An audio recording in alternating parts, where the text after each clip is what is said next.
1977년 9월 5일 지구와 가까운 행성들을 탐사한다는 사명 아래 발사된 탐사선 보이저 1호. 발사한 지 어언 46년이 흐른 지금까지도 우주의 끝을 향해 나아가며 우리들에게 계속해서 수많은 정보를 보내주고 있죠. 그렇게 현재 보이저 1호가 위치해 있는 곳은 무려 태양으로부터 약 240억 킬로미터가 떨어져 있는 아주 먼 곳. 인류 역사상 가장 먼 곳을 항해하고 있는 보이저 1호는 지금도 하루에 약 147만 킬로미터의 속도로 우주의 끝을 향해 나아가고 있습니다. 이 속도면 약 16,700년 후 지구에서 가장 가까운 항성 프록시마 센타우리를 지나칠 것으로 보이는데요. 만약 보이저 1호가 부서지지만 않는다면 언젠간 우주의 끝에 도달할지도 모르죠. 그렇다면 2023년 현재 과거보다 훨씬 진보된 기술로 탐사선을 새로 쏘아 올린다면 우리는 조금 더 빨리 우주의 끝에 도달할 수 있지 않을까요? 그리고 그토록 궁금해하던 우주의 끝 저 너머에 대해 알 수 있지 않을까요? 하지만 이 생각은 너무나도 어리석은 것이었습니다. 우리는 우주의 끝은커녕 우주의 절반도 구경하기 힘들 겁니다. 그렇다면 과연 현재 우리 인류는 우주에 어디까지 도달할 수 있을까요? 수백 년이 흘러 우리들의 문명이 더욱더 발전한다면 우리는 우주의 끝을 가볼 수 있을까요? 오늘 방구석에서 알아볼 과학, 우리는 우주의 끝을 볼 수 있을까? 지금 바로 시작합니다. 우주에 관해 대부분의 사람들이 제일 궁금해하는 질문은 아마 다음과 같을 겁니다. 우주는 끝이 있는가?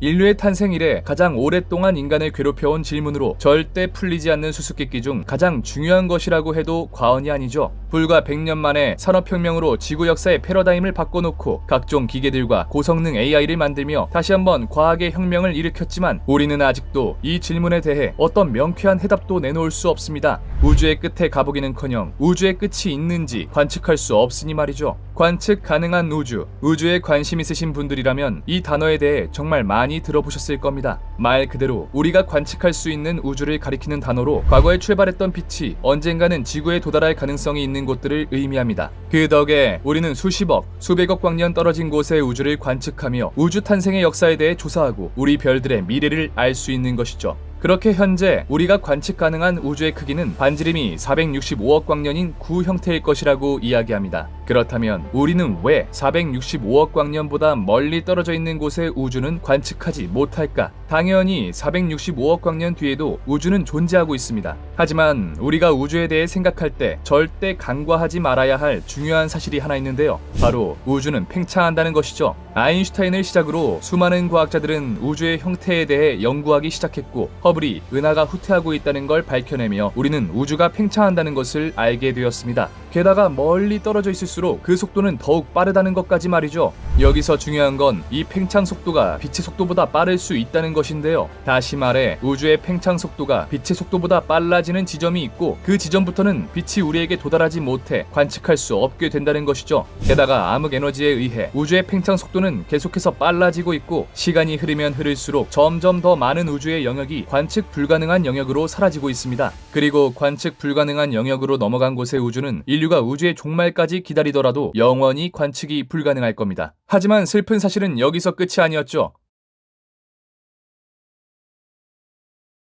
아마 사건의 지평선이라고 하면 많이들 블랙홀을 떠올리실 겁니다. 블랙홀의 중력 크기가 빛조차 빨아들일 정도로 강해져 사건의 지평선 안에서 일어나는 사건에 대해 지평선 밖에서는 어떠한 정보를 감지할 수 없게 되는 경계를 사건의 지평선이라고 부르는데요. 사건의 지평선은 비단 블랙홀에만 해당되는 일이 아니라 우주의 관점에서만 봤을 때에도 존재하는 개념이었죠. 우주론적 사건의 지평선은 암흑 에너지로 인해 발생하는 우주의 팽창에 의해서 생기는데요. 암흑 에너지로 인해 우주 공간 자체가 팽창하면서 모든 은하는 서로 멀어지고 있고 서로 간의 거리가 멀어질수록 그 속도도 계속해서 빨라지죠. 그런데 우리 은하와 어떤 외부 은하 사이의 거리가 너무 먼 경우 서로 간에 멀어지는 속도가 광속을 넘게 되는 특이점이 존재하게 되는데 이렇게 되면 외부 은하에서 출발한 빛이 물리적으로 절대 지구에 도달하지 못하게 됩니다. 그리고 이를 우주론적 사건의 지평선이라고 부르죠. 그렇다면 관측 가능한 우주랑은 다른 게 무엇일까? 관측 가능한 우주 역시 외부 은하에서 출발한 빛이 물리적으로 지구에 도달해 우리가 볼 수 있는 것 아니었나요? 관측 가능한 우주란 현재 시점에 지구에서 볼 수 있는 범위를 말하는데요.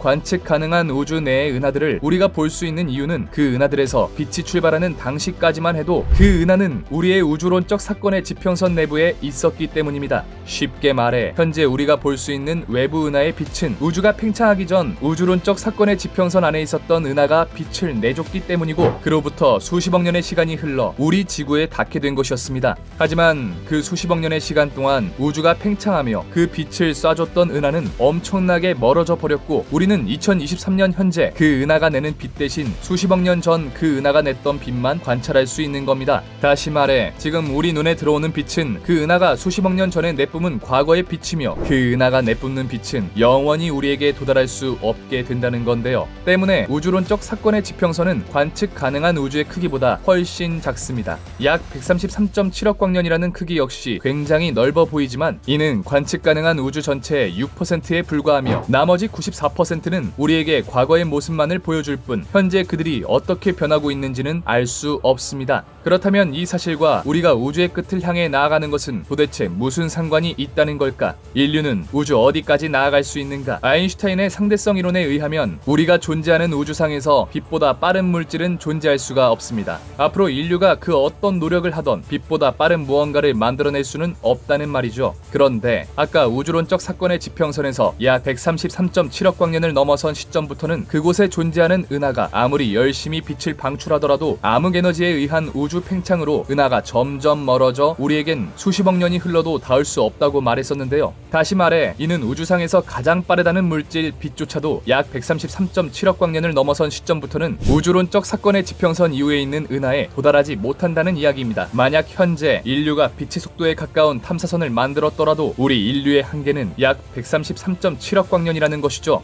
그나마 우리가 도달할 수 있는 6%의 공간 역시 시간이 흐르면서 사건의 지평선 너머로 사라질 것이고 결국 우주론적 사건의 지평선 안에는 은하가 몇 개 남지 않게 될 겁니다. 그리고 약 1500억 년 정도가 지나면 대부분의 외부 은하군이 사건의 지평선 너머로 사라질 것이라고 이야기하는데요. 때문에 일부 학자들은 시간이 지나 더 이상 외부 은하군에 도달할 수 없게 되기 전 최대한 빨리 광속에 가까운 탐사선을 개발해 최대한 많은 외부 은하들의 인류를 보내 개척해야 한다고 주장하고 있습니다. 1500억 년이라는 시간이 굉장히 먼 미래이기는 하지만 지금 이 시간도 우리가 도달할 수 있는 우주의 크기가 점점 줄어들고 있으니 일리가 있는 말이죠. 하지만 2023년 현재 우리 인류는 광속은커녕 비교하기도 미안할 정도로 느린 탐사선밖에 만들지 못하고 있습니다. 지금까지 인류가 개발한 탐사선 중 가장 빠른 속도를 가진 것은 2018년 8월 나사에서 발사한 파커 솔라 프로브호인데요. 태양 근접 비행을 위해 발사된 파커 솔라 프로브호는 태양 표면 기준 850km까지 근접하며 많은 정보를 전달해주고 있죠.